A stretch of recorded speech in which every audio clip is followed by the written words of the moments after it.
Woo, I'm about to make a name for myself here.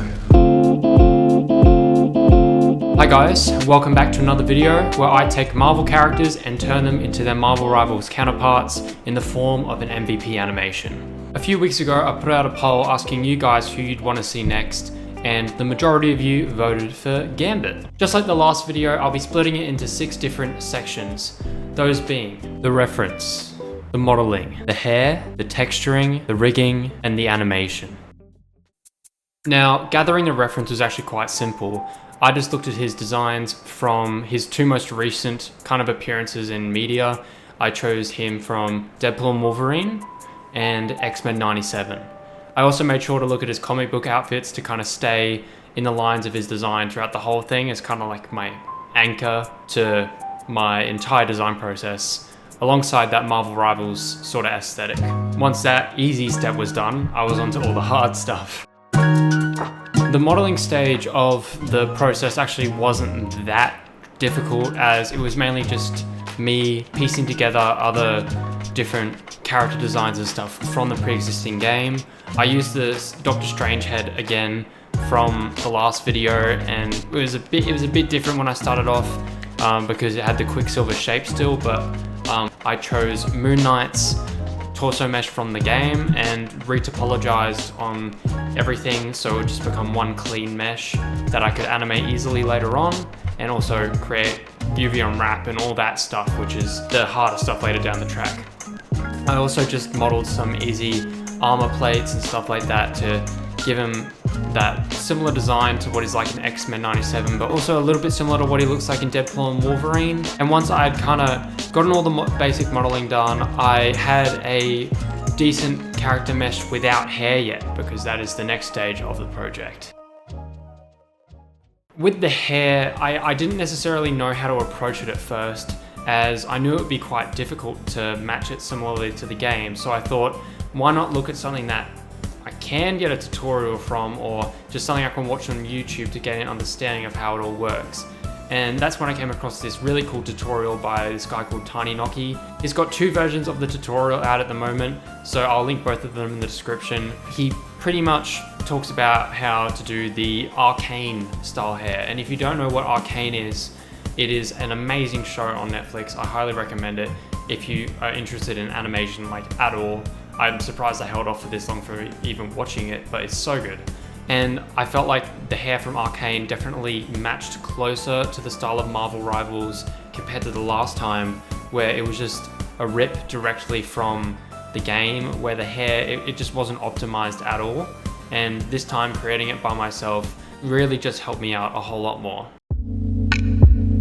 And now that I got all the basics done, which was just the modeling and the hair, I was on to doing the really tough part and probably the most important part of the project, which is getting the right textures onto the character. I started by UV unwrapping the whole character so I would have the best kind of seamless experience with the texturing stage, as I didn't want any textures being distorted or anything while I painted. I also wanted them all to kind of be at a similar resolution. And yeah, once I sorted that all out, I started painting the coat, doing the body armor. I had to match in all the highlights and stuff to kind of be similar to what he looks like, well, actually what the Punisher looks like in the game. I use that as my reference for body armor, and it was definitely very handy in me sketching out those highlights onto the metal. One thing that I did spend a very long time on was hand painting his face textures and his eyes, just to get as much detail and just accuracy as possible to the real game. And once that was all done, I had a finished character ready for the rigging stage. The weight painting and the rigging aspect of this project probably took a couple days in total to definitely get right, because this time I used a different method for rigging his face. Last time I decided to use shape keys and this add-on that I got called Shape Key Selector.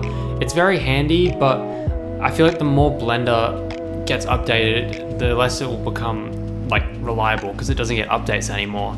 And I felt like this would be the best chance for me to go in and learn how to rig a face, which I'd never done, and I actually get why I've never done it, because it takes a very long time, but it was 100% worth it, because then I got a character that had a great rig ready to animate. And now that that was all done, I was on to the best and probably the funnest stage of the project, which is the animation.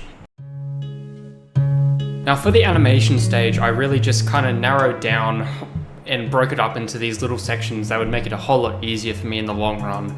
And I started off, instead of last time where I did the environment as kind of a secondary thing, I started off by creating it first by replicating what other MVP animations have, which is that kind of like that white background in the environment. And I just did that all in Photoshop. I created two different versions, one for the kind of the finisher, which is the final shot of the animation, and also just the base one with the normal kind of like light bluish lightning bolt through the middle. Also for the animation, I just started off by blocking out where I wanted them to be throughout the whole thing, blocking it at different shots. I broke it down into 3 different steps, which was kind of that first establishing shot with the cards expanding out, and then him twirling around and throwing the 2 cards towards the camera, and then the final establishing shot of him throwing them while in the air holding a staff, which I thought would be a cool finisher to the shot. Also, not too dissimilar to last time, where I added in all the 2D extra effects and also some 3D 2D effects, which is just faking that 2D look to get kind of like his energy abilities in. I made sure to fine tune that enough so it would look good for the compositing stage, and I wouldn't have to fix it that much in post. And once that was all ready, put together, I had everything ready set up for compositing by splitting it into different render layers. I sent it off to Nuke, where I did all the final compositing. I tried to keep it as simple as possible compared to last time, to kind of keep within the rules of Marvel Rivals as it's a video game. And with all that done, I was ready to send it off to Premiere Pro, where I did some sound mixing and just polished it all up. I took some sounds from actual MVP animations and mixed them in with mine to make it seem more authentic.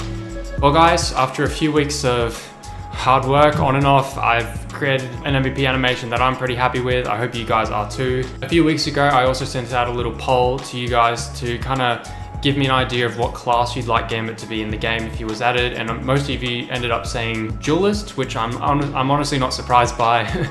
But I've created these different renders here for you guys just to make you all happy, because I know some of you wanted Vanguard and mostly Strategist as well. So anyway, with that out of the way, the MVP animation is ready for you guys to see. I hope you enjoy it, and I'll see you after the video.